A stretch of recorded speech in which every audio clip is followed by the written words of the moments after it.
anti-Israel protesters. You seeing this? It's reportedly circulating among students on Columbia's campus. This, as the school faces a federal probe after two janitors trapped in Hamilton Hall by vicious protesters almost a year ago say they were forced to scrub off swastikas and harassed for reporting the damage. Our next guest has been leading the charge, standing up to those protesters at Columbia firsthand. Listen. Your faces. Show us your faces. Show us you're proud of your message. Show your face. Show your face. Show me your face. You hate America. You hate this country. Pro-Israel activist Lizzy Savetsky joins us now. Lizzy, great courage for you, and they wouldn't show you their face, right? Because they're so proud of what they're doing, they wear masks. Of course. They're hiding what they're doing because they know that all they're doing is promoting terror and inciting violence. You know, I've been to Columbia over a dozen times over the past 17 months, mobilizing these rallies to support the students there. And what I've seen is these pro-terror protests that are not grassroots efforts. These are very well organized, very well funded. They have the same masks. They have the same uniforms. They have the same camping equipment, the same terror promoting materials like this manual throughout the country. So they have things in this manual where smash stuff can be very quick to do with an efficient sledgehammer. Smashing windows often only takes 1 or 2 swings. Fire extinguishers can be repurposed and refilled with blood red paint, so when it sprays, it makes a big splash. Destroy all evidence. Cash is king when buying equipment, whether it's spray paints or sledgehammers. Don't leave a paper trail.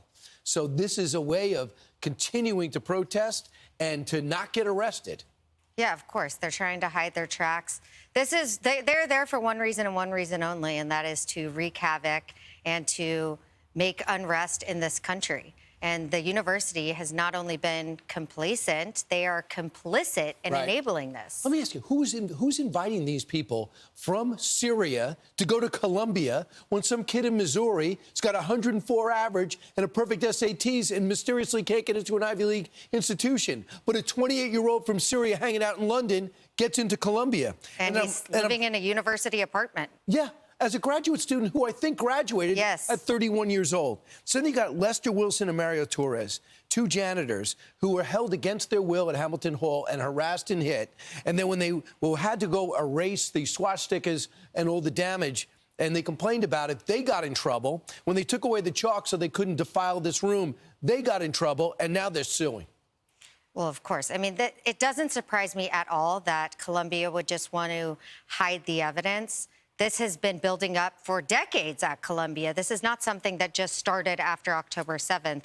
This indoctrination, this growing of anti-Semitism has been happening for a long time. And do you believe it's linked to Hamas in Gaza? Do you believe it's linked to the Middle East directly? Because they seem to be very proud of the marketing that's taking place in the West. Well, of course. I think that all roads lead back to Iran.